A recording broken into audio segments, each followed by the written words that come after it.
Thanks so much for taking the time to watch the Father Effect movie premiere on our YouTube channel. Please share with others so that God can bring hope and healing to families everywhere. And let us know what you think by leaving a comment. I greatly appreciate you, and I pray God moves in you, encourages you, and inspires you as you watch the movie. Thanks again.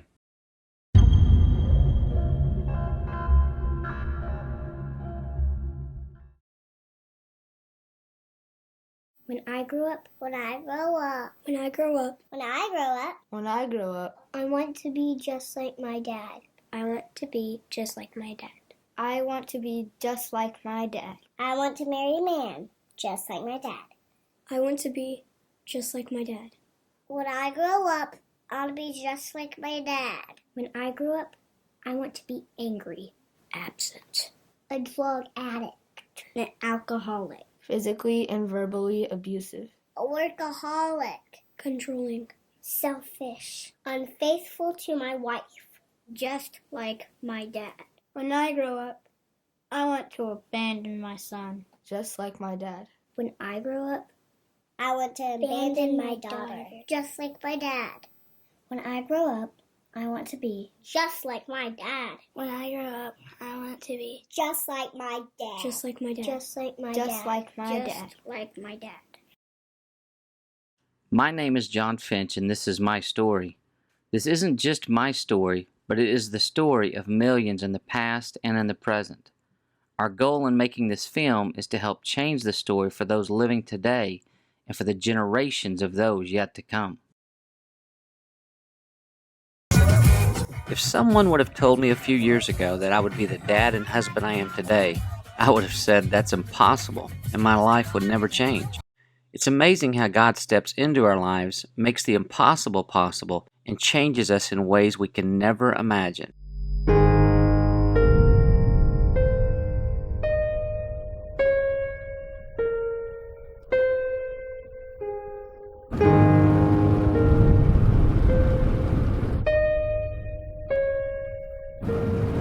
It's so cloudy.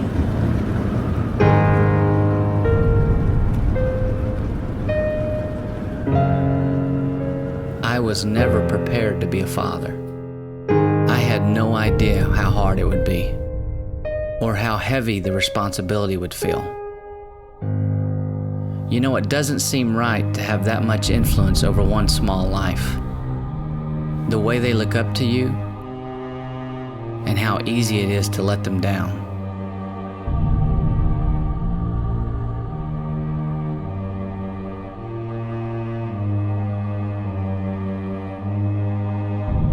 Maybe if my dad had been there, it would have been easier. But he wasn't.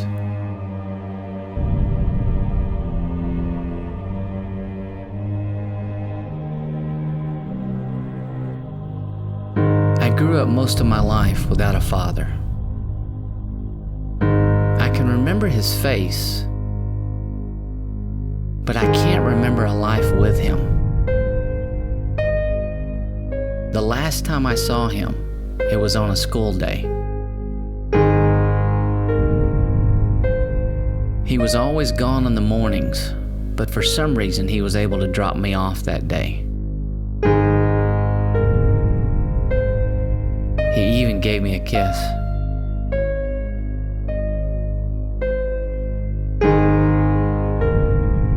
I will never forget that day.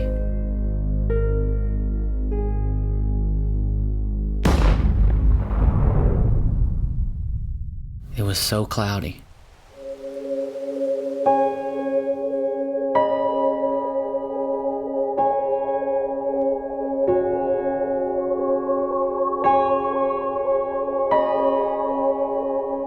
I was in 5th grade, and that day I remember we were watching a movie, so it was kind of a special day. I was sitting on top of my desk, and the vice principal walks up the stairs, comes over to me and says that I needed to go to the principal's office, and I remember thinking it was pretty unusual because I was a good kid and had never been to the principal's office. So I walk into the principal's office, and there was our pastor, and he didn't say much other than John, we need to go to your home. And so there was this half a mile stretch between the school and my home, which seemed to be 100 miles long. And as soon as I pulled up to the apartment, I saw my mom out on the balcony, very distraught. I could tell even from that distance she had been crying, and it was then that I knew something was terribly wrong. I just remember several times just stopping and looking up and it just being so gloomy and just so overcast, and realizing, that my life would never be the same without my dad. I have replayed that day in my mind a million times. If I would have been a better son, if my dad would have known how much he really meant to me, if I had told someone about the gun I found just a few weeks before that day, maybe my life would have been different.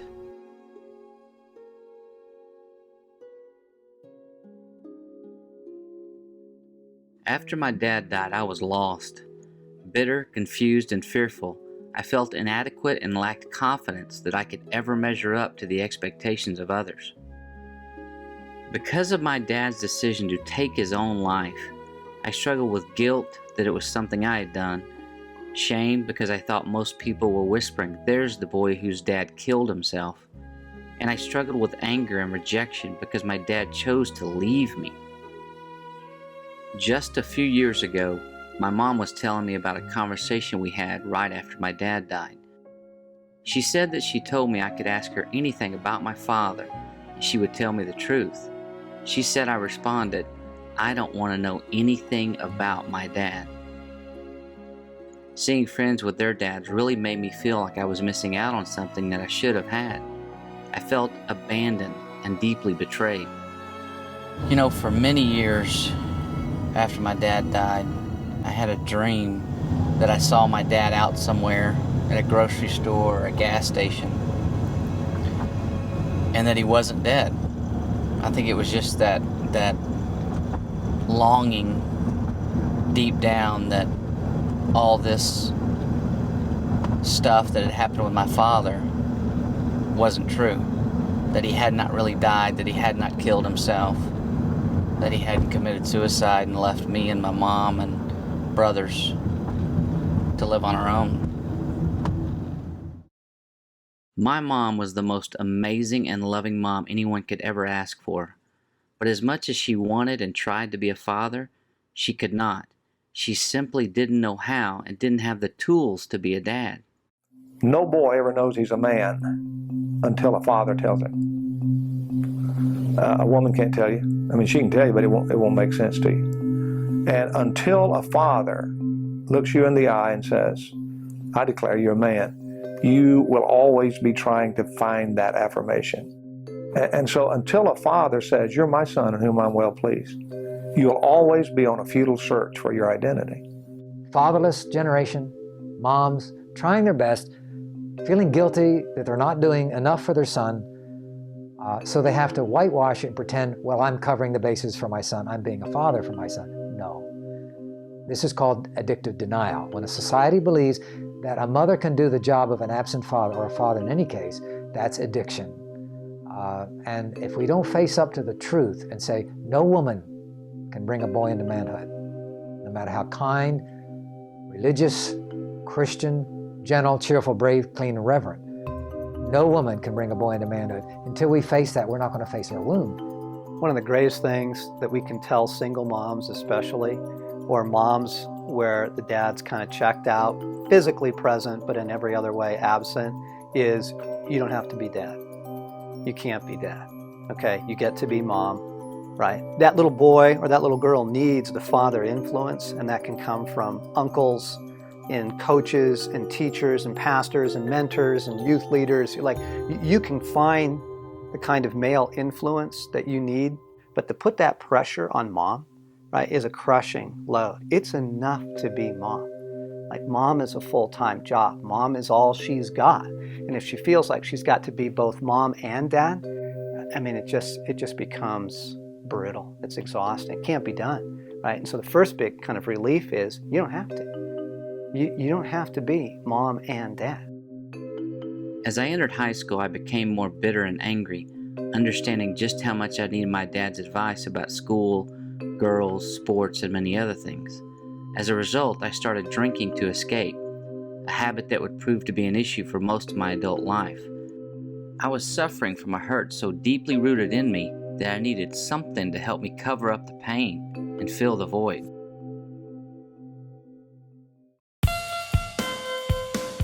In college, I was the life of the party, and it got me the attention I'd been craving for so many years. Attention from others that I thought would somehow finally affirm me as a man. Because I did not have a dad walking alongside me, giving me guidance and direction, I was desperately looking for any and all signs that told me I had what it takes to be a man. Every little boy growing up has two essential needs from his dad. He needs to know that his dad adores him. He needs to know, I love you. That's core. That comes first. That's the base for everything else. That's the foundation that everything else in the boy's life is built on. I love you. I am the apple of my dad's eye. He needs to know that. And he needs to know from his father, son, you have what it takes. See, that's the question every little boy has. Do I have what it takes? Will I be a man? Right? Can I come through? And so through the story of his life, through the tender years, the teenage years, on into young manhood, every man craves this. These two things, love and validation, okay? Delight from the Father and affirmation. The power of a father to bestow identity is extraordinary. It is, the father-son relationship is the most powerful relationship on the earth, because in the story that we live in, the father-son relationship is the most powerful relationship in the universe, because there is a father and there is a son, okay? So this is where the wounding comes in. If that little boy does not get from his father, you are my delight. If he gets something much worse than that, he may get silence, he may get abandonment, he might get violence. If he does not hear from his father, you have what it takes. That's where the father wound comes in. Okay, in those two places, in love and validation, delight and affirmation. If the boy gets wounded there from his father, it will define him for the rest of his life until he deals with it. As a young salesman in my 20s traveling the country, I bought into all that the world tells you should be as a real man. Make lots of money, drive a really nice car, have a fancy job title, a big house, and I could drink a lot of beer. As a result, I spent the next 20 years trying to create a false persona of the man who I wanted people to think that I was.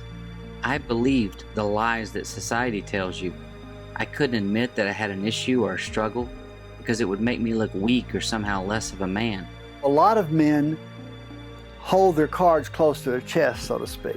They don't want you to see their weaknesses. They don't want to, because they've been bullied maybe, or they know that men take advantage of their weaknesses in business, in courtship, or whatever. Well, there's something about the testosterone in men that makes them very competitive like that. But their fear is that if I let you see my weakness, you'll use it against me. Well, men struggle with being good fathers because they don't know what a good father is supposed to be. They haven't been taught. You can only give what you have. And so most of us as men, not having been taught properly, just do what we kind of think is right. It seems kind of right, but not sure if it's right, but well, heck with it. I don't have time to do anything else, let's do this. As a father, I was scared I would end up just like my dad, always struggling financially to make ends meet and not living past the age of 42. As much as I did not want to be like my dad, I was.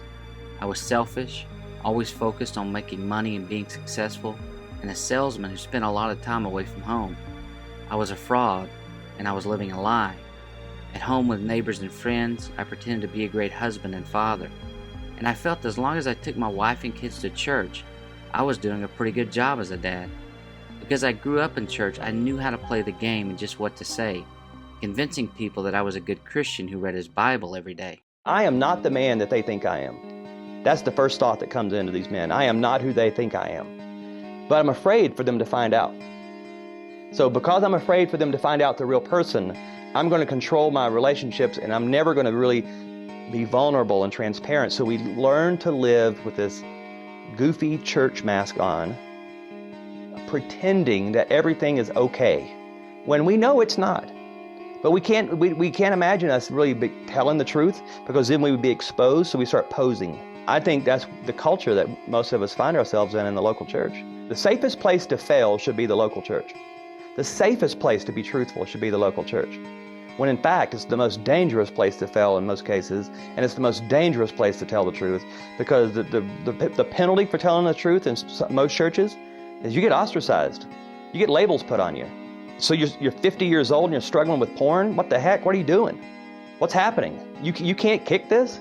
So instead of me being transparent with someone and asking for help, I just go deeper, I push it deeper, I push it deeper, and I put on more and more complex church mask. You got to understand the dynamic of posing in order to understand the dynamic of men and the fellowship of men and men's friendships, whether it's the bar scene or it's the men's retreat at church, okay? Same dynamic, right? Guys primarily are faking it, okay? Scared to death to be known, because what do they think is going to happen? Exactly what happened before with Dad, right? Criticism, ridicule, violence, rejection, abandonment. We are just terrified that if you really see me, you're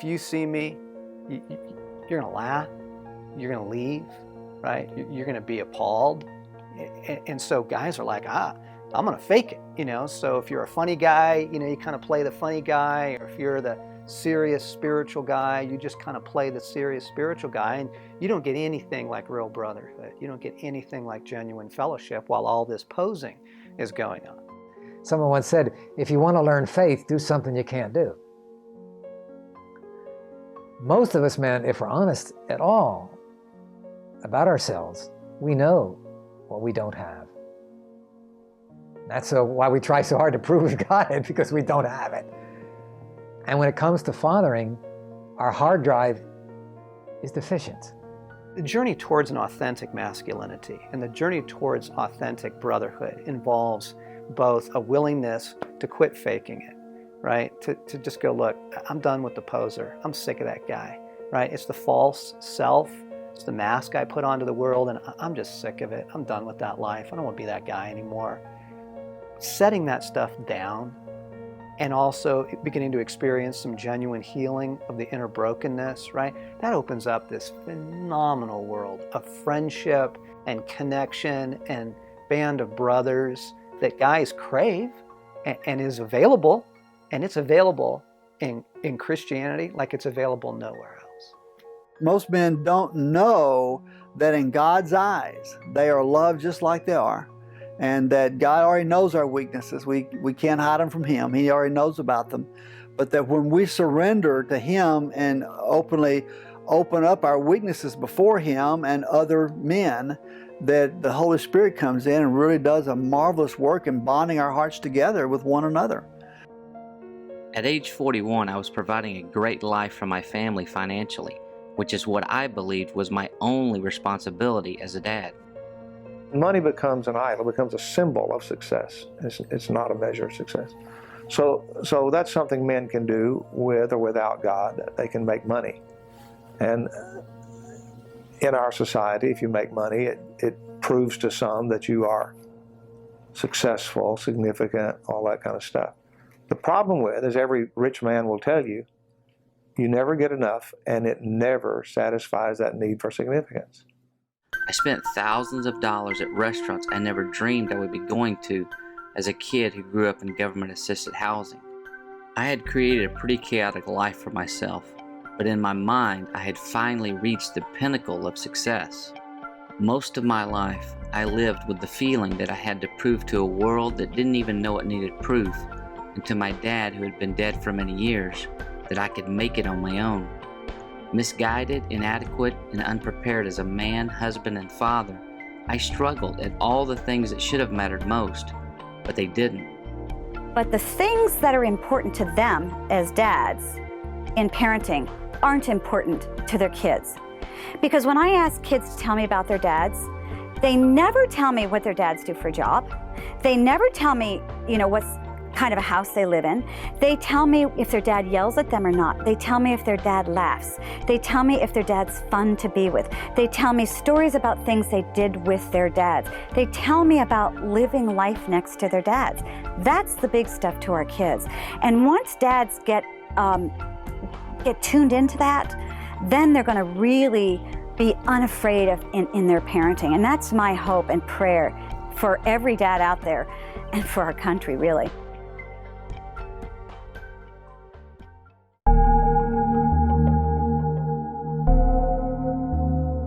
My world was falling apart and I was struggling to keep it all together. I was having all kinds of problems. I was a social alcoholic, spending hours drunk in bars in different cities 2 and 3 nights a week. My relationship with my wife and kids was suffering deeply because I was gone all the time. And even when I was home, I wasn't really there. I was having health issues and I was afraid of losing my job. It was the darkest day of my life. I was scared and convinced I was all alone and I was the only one who had issues. There was a conversation I had had with a friend of mine just a few years earlier that I had thought about often and always remembered. We were playing golf and I was sharing with him some of the struggles and trials I was going through at the time. At one point he turned to me and said, "You grew up without a father, didn't you?" And I said, "Yes." And I went on to give him this great 10-minute explanation about how incredible my mom is. As soon as I finished, he turned to me and said, "But was she a dad?" It was at that point that I really began to understand the significant and lifelong impact of growing up without my father. My friend went on to explain the idea of a father wound. He said that many people are wounded by their dads because of their dad's words or actions. Knowing that your dad is there for you and that he will never leave you and never forsake you, right? Establishes a confidence, again, in a boy's heart that he's able to move into a man's world. If that gets wounded, he is going to fear rejection and abandonment for the rest of his life. And so, in very severe cases, you get, emotional attachment disorders, right? And they can't commit to a relationship and they can't experience love and like deep withdrawal, deep hiding. In less severe, you'll just get guys who are fairly checked out, don't want to commit to a relationship, don't really want to invest in friendships with men, and you go, why do men isolate? What's with the isolation thing? Most guys don't have friends, right? And when they do get in social settings, it stays pretty surface level. Well, they're afraid of exposure. They're afraid of rejection. Everyone's going to do to me what dad did to me is the deep fear, right? So if it's criticism, then he's hypersensitive to criticism, right? And he can't take just a simple instruction from his boss. Hey, Hal, you kind of blew it on that project. Can you get that fixed for me? And, he feels all this criticism. Well, that's the father wound, right? If it was abandonment, then he's going to fear abandonment, right? Or if it's betrayal, like as in many divorce scenarios, the wound is a betrayal wound in the man. He's going to fear betrayal in friendships. He's going to fear betrayal from his wife, right? And so he's going to insulate himself emotionally. A lack of words, a lack of affirmation can be a curse. When a dad's not there, what he's actually saying to you, that you hear loud and clear, even if he never says it, is you're not worth it to me to be here. You're not worth it to me to be here.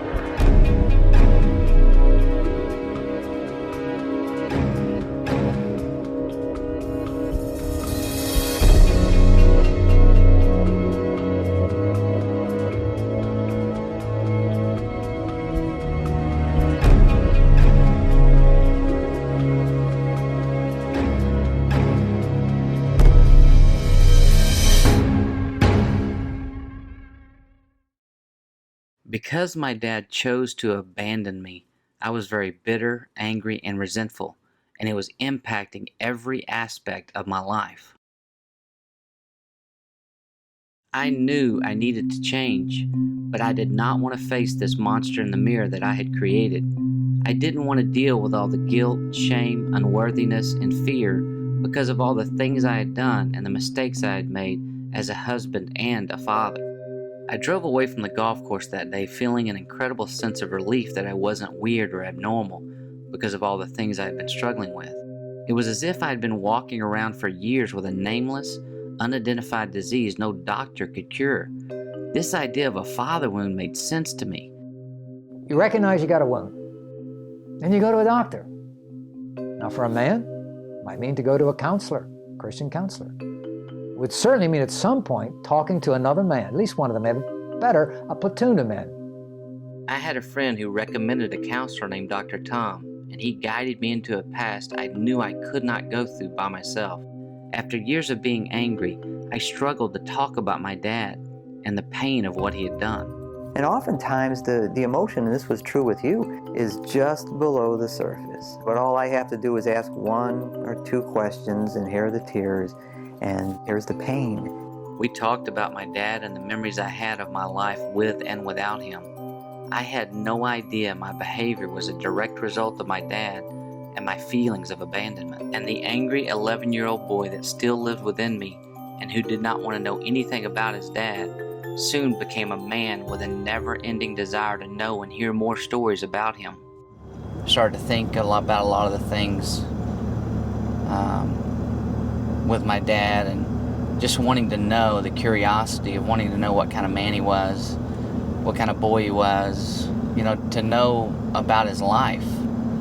I think every person has this longing to know what their father was like when he was little, and what did he like to do for hobbies, and what kind of man was he, what did his friends think about him. I had an incredible curiosity to know what molded and shaped my dad into the man that he was.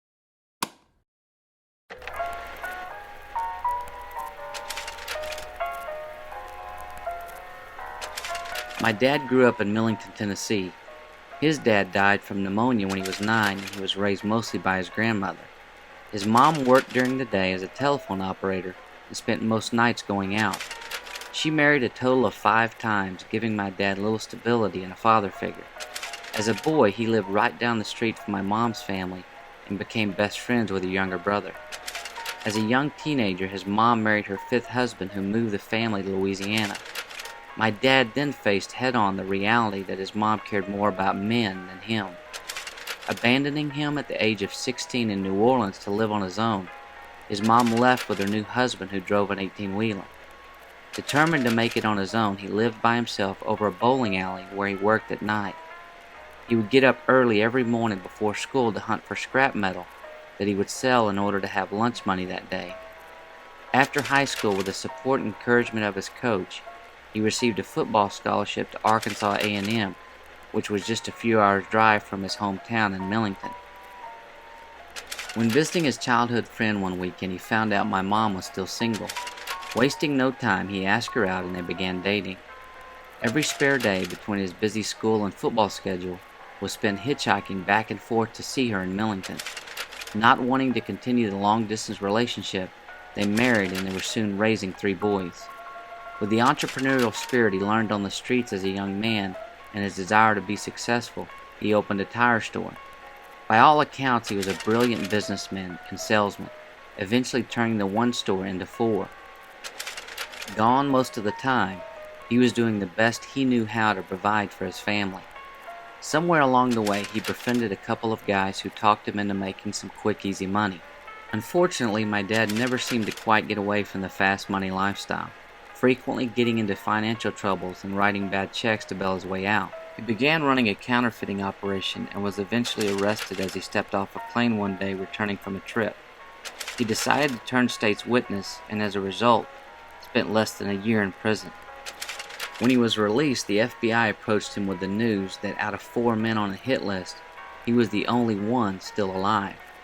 My family was put into witness protection and flown to Fort Knox, where we lived for 10 months under an alias. We moved to Texas to start a new life when they cleared us to leave.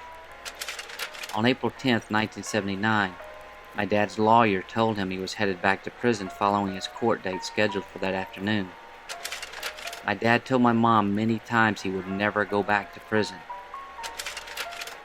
He never made it to court that day.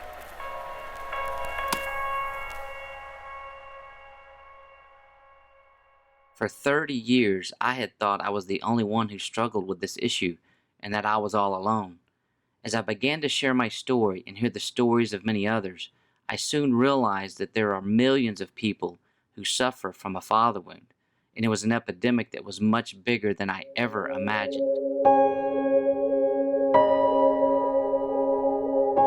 Growing up without my father, like I said, my grandma raised us. And when that happened to my father, him killing himself, my mom went crazy, in and out of prison. So my grandma took care of us because she didn't want CPS to take us. We would go to this park called Ripley House. And when me and my brothers would go to this park, we'll walk to the park, we're like 13, 14. We would see these dudes hanging around smoking weed. So when we would go that way, they would stop us. Hey, come over here. So we would stop and we started smoking weed. I looked up to these dudes because my father wasn't around. So we would go there every day and get high, start to lead to pills, crack, coke. I guess that's why I grew up like this. I think if my dad was around, I don't think I'll be here today. Actually, to tell you the truth. When there's not that male influence there around you to show you, and there's this void and there's this hunger for that male attention.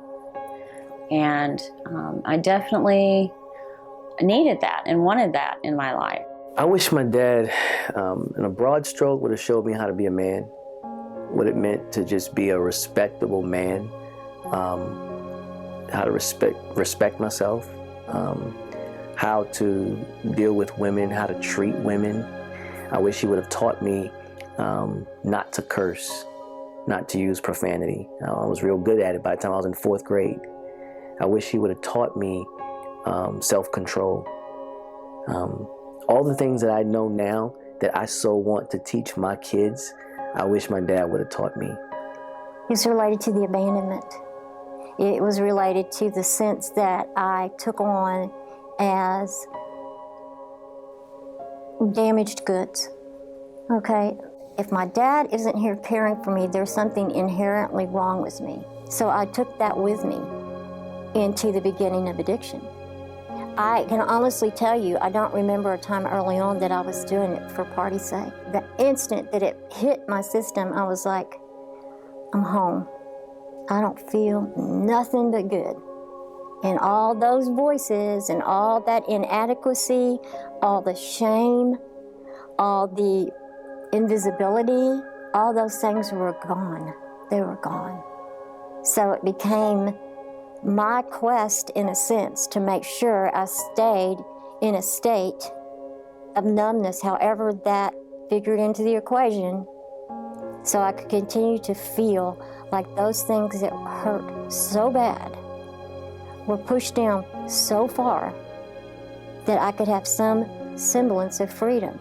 I learned that there's no right way to do a wrong thing. I think that my father's intentions were usually probably pretty good, but the way he went about them were always bad. And no matter how hard he tried to do something good the wrong way, it always failed. I wish that my father could have loved his children more than his love of gambling, because no matter how much he maybe did love us or said he loved us, obviously his addiction to gambling meant more to him.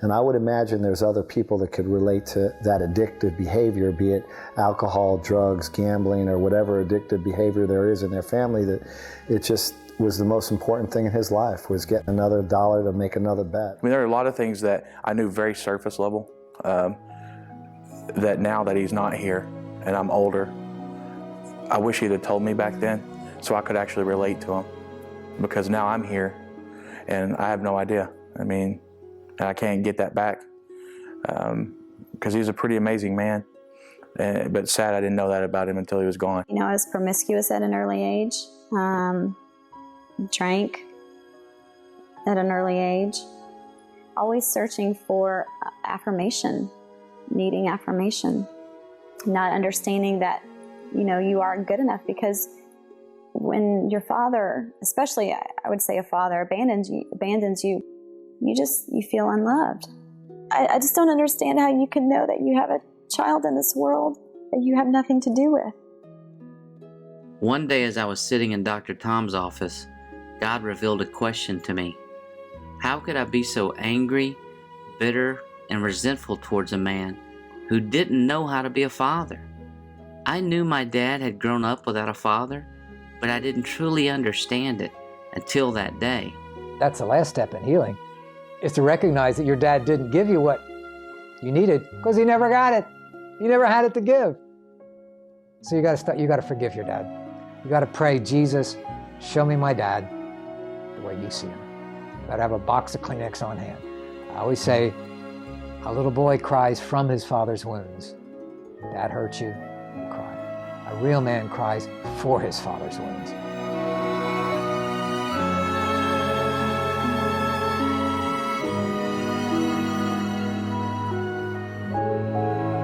As I began to hear more stories about his life and the way he grew up, I found forgiveness for my dad. I remember getting a call from the VA hospital. I was friends with one of the nurses there, and I said, just, let me know what's going on at all times. And she called me and she said, you better get down here. I don't think you're gonna have another chance to say goodbye to your dad. So I immediately hustled down. And I get to the hospital bed and my dad is completely passed out. And I grabbed his hand. I knew I needed to say it then, and I couldn't even repeat the words that I said. I just know that it was full of love and forgiveness and wishing him the best. And when I turned around, the nurse had walked into the room while I was talking to my dad. And she was just full of tears. And she said, I just didn't want to interrupt you to tell you that he passed away an hour earlier. And I said, you know what? I didn't do that for him. I did that for me. And I did. It was important for me to truly forgive him in my heart. It's the best thing I've ever done. I would want to say it face to face and hug him and say, man, I love you. No matter what, I love you. And I don't blame you. You don't owe me anything. Maybe that more so than I love you, because I tell him I love you. Maybe just letting him know you don't owe me anything. I've healed. God has delivered me. He's my Father who never disappoints me, so I don't want him to walk with any guilt and shame. And I think he might still be walking with some guilt and shame. I think the thing that I would tell him, though, is that I forgive him. I forgive you. And I'm sorry that I didn't.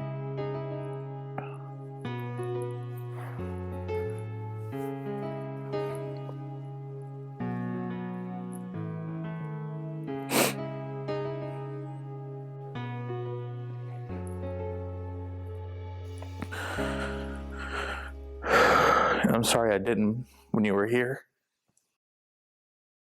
I walked out of Dr. Tom's office a new man to a new world with a new perspective. And I began to live a life with my wife and kids I never thought was possible. Because of the forgiveness I found from my dad, my whole life began to change.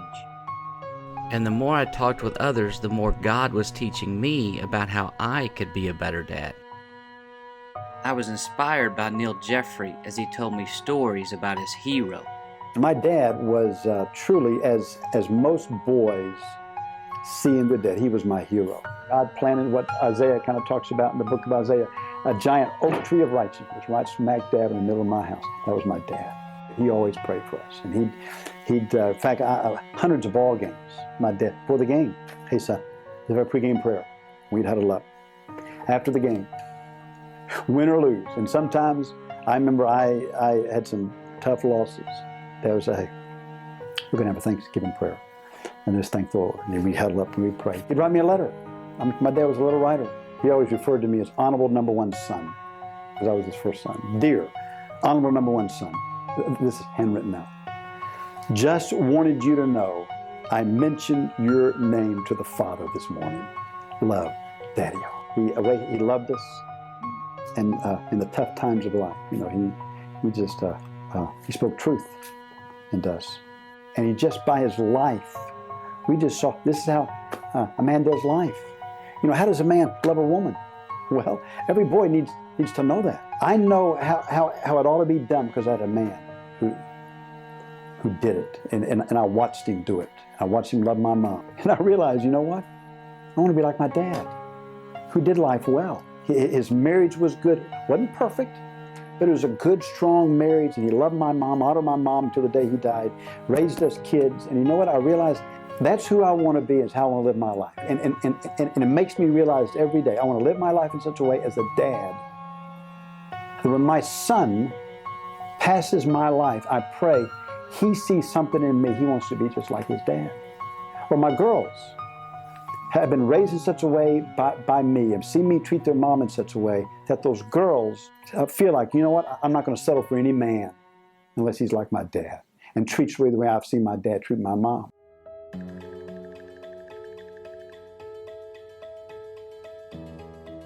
I wish my dad would have been home more often so that we could have had more talks, more father-daughter time.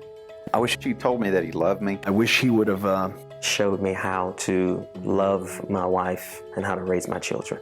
I wish he would have told me that I didn't have to face life on my own. I wish he would have understood. I wish he would have told me. He was proud of everything I have done. I wish he would have been there. I wish he would have spent more time with us as a family.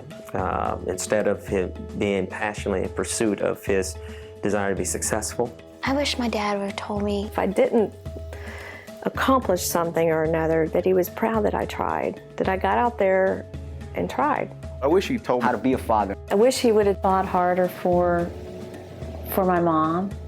I wish he would have said, I love you and you're important. And I just wish he could have gotten it. I wish my dad, in a broad stroke, would have showed me that I was somebody and showed me how to fend for myself, you know, without me having to go do it on my own. I wish my dad would have taught me what to look for in a husband. I wish he thought about what he was doing, thought about the other people that were going to be hurting more than how he was hurting when he did what he did. Thinking about how it was going to affect my life and my mom's life and how much it might possibly hurt us. I always wish that he would have shown me transparency and just, you know, sensitivity. You know, I wish I had that father that would ask his daughter, what do you need from me? What can I do for you? I wish he would have taught me that I was important. I wish he would love my mom differently. I wish he would have told me that you don't have all the answers all the time. I wish he would have just showed up. I mean, just been a part of my life. I wish that he cared, you know, showed me love. I wish he'd taught me how to appreciate other people, how to manage money. I wish he told me that I was important, that I was special or precious, or that I mattered. I wish he would have not dwelled on his sin and just understood that God forgives and moved forward. I wish my dad would have told me I have what it takes.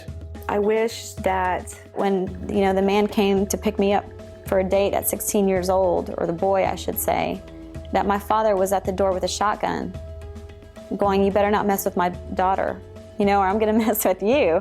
You know, I wish I had that. You know, I had nobody there protecting me.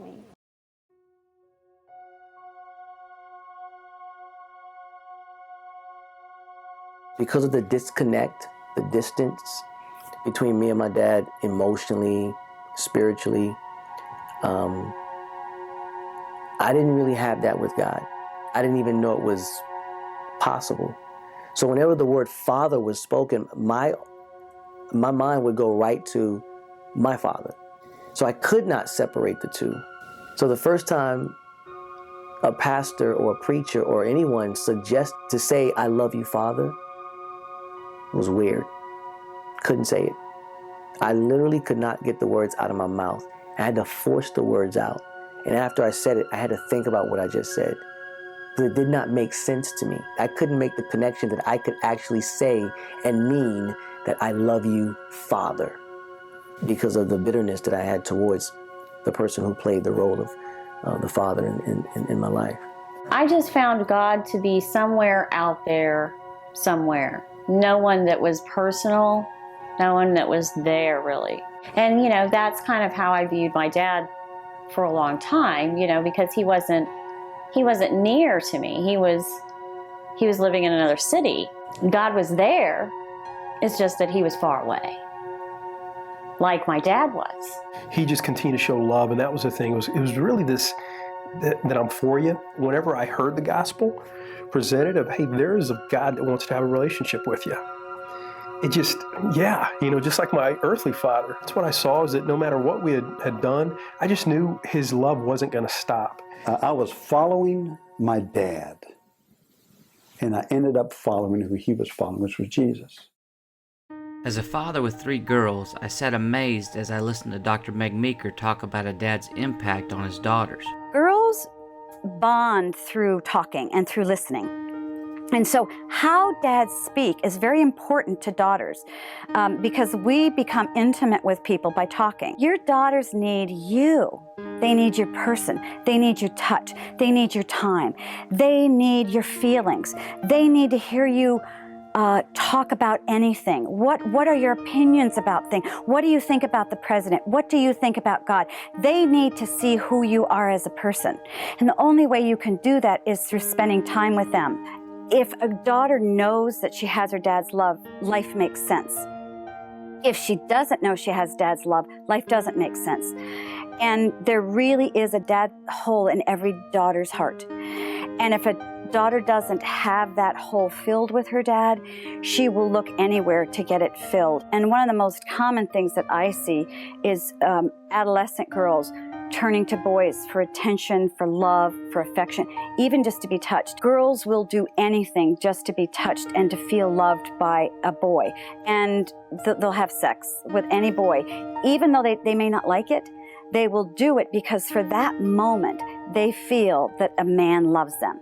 Dads have no clue about the power that they have in their kids' lives. That's what dads need to understand, is that you may feel like a loser.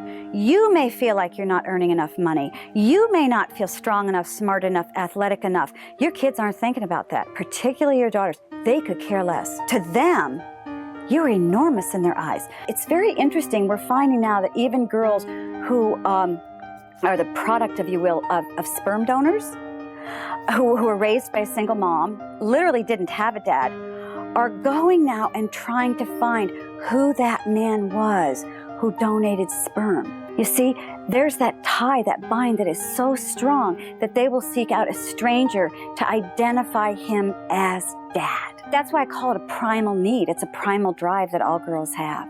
That's how much it throws them off if they don't have dad.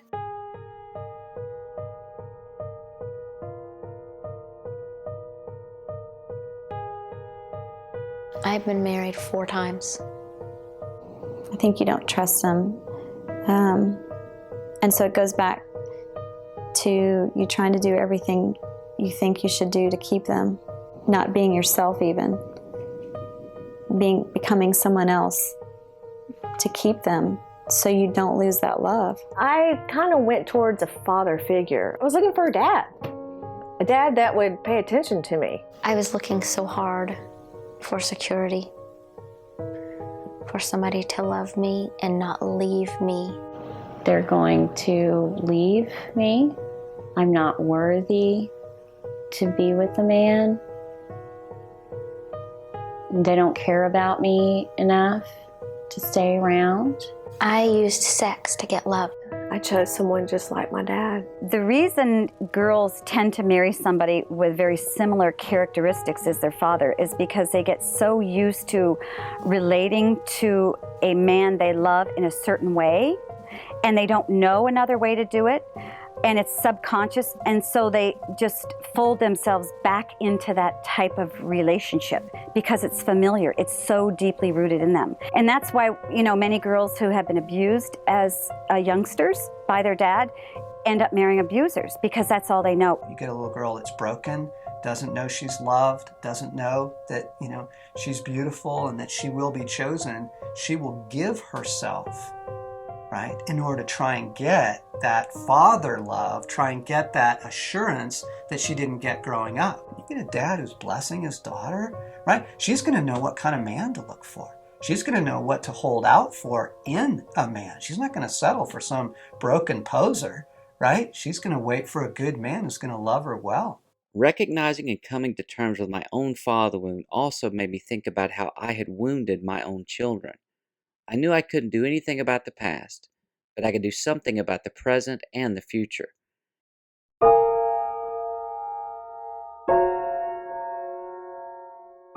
I believe a man's main role, one, is to love his God with all of his heart, soul, mind, and strength, and discover who God wants him to be. Secondly, is to love his wife, the mother of his kids. I think it's important for dads to teach their kids about God. The reason it's important for dad to teach their kids about God is because you are your kids' first reflection to male love. And you sort of put a template over their hearts for how they're going to relate to all male figures, including God. You are the conduit to God, the first male conduit to God. Love God, love your wife, love your family, and then apply yourself to providing for them and enjoy the fruit of that. Allow them to see there's nothing more important than that in life. Here's what you need to know. The power of your love in their life is immeasurable. You are the most powerful figure in the world in their lives. Offer your love freely. Offer it openly. Offer it often. Because here's the great promise. Love covers a multitude of sins. It's not that we're going to get this thing perfect, okay? I've wounded my sons. I've blown it. I think I've been a great dad, but I've also messed up, okay? They know I love them. They know that in the core of their being. And when a boy or a girl knows that, it can cover over some of the other mistakes we make. Tell them you love them often. Do what you say you're going to do. Be consistent. Showing them that you love them is being there. That's the way they understand it. Go talk to your church leaders or, friends that you know that appear to be great fathers to you, that have a great relationship with their kids. Love on your daughters. They will find in you as a father what they are going to be looking for later in a man, in a husband. Be very careful with your anger, because it doesn't take a lot of anger to wound a child's trust in a father. And so when we pick them up and hold them and give them hugs and receive their butterfly kisses and things, they feel emotionally delighted in by Daddy. My daddy loves me. As children are constructing their understanding of the world, the dads occupy a very central role in that understanding of the world. And their behavior is so critical to giving the child a positive sense of what a good father is and what good male behavior is. And my dad was not perfect. He had issues. He struggled with stuff all of his life, and he didn't have a good influence in his life, but essentially my dad broke that chain and raised in me. And now, praise God, I'm raising my kids differently. The best thing a father can do for his children is love their mother. But for a child to see his father love their mother, something happens in that child receives that centers their life. Be a man of God first. Love your wife. Show that you love your wife. After God, there is nothing more important than your family. Do not be afraid. Never parent out of fear. Love your kid the best you can. Don't try to be perfect. And always move forward. Make amends, say you're sorry, but try better the next time, because that's all your kids want. But your greatest calling in life, the impact you're going to make that is greater than any other impact, is at home as a dad.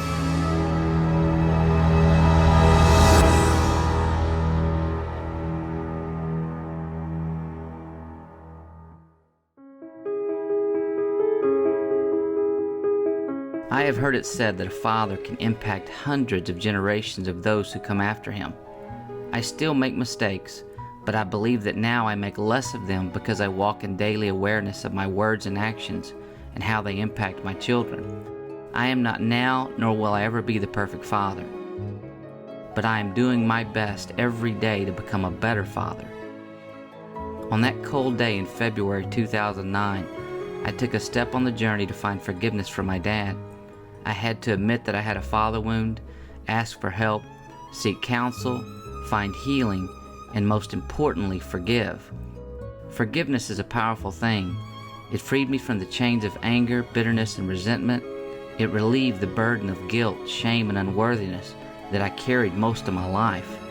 I found forgiveness, but what I also received was a second chance to be the man, husband, and dad I was meant to be. It has been the most challenging road I have ever traveled, but I wouldn't trade it for anything, and I would do it all again. Because what I have learned has helped me change my legacy as a father, made me a better father, and has forever changed my life. My hope is that you too will take that step.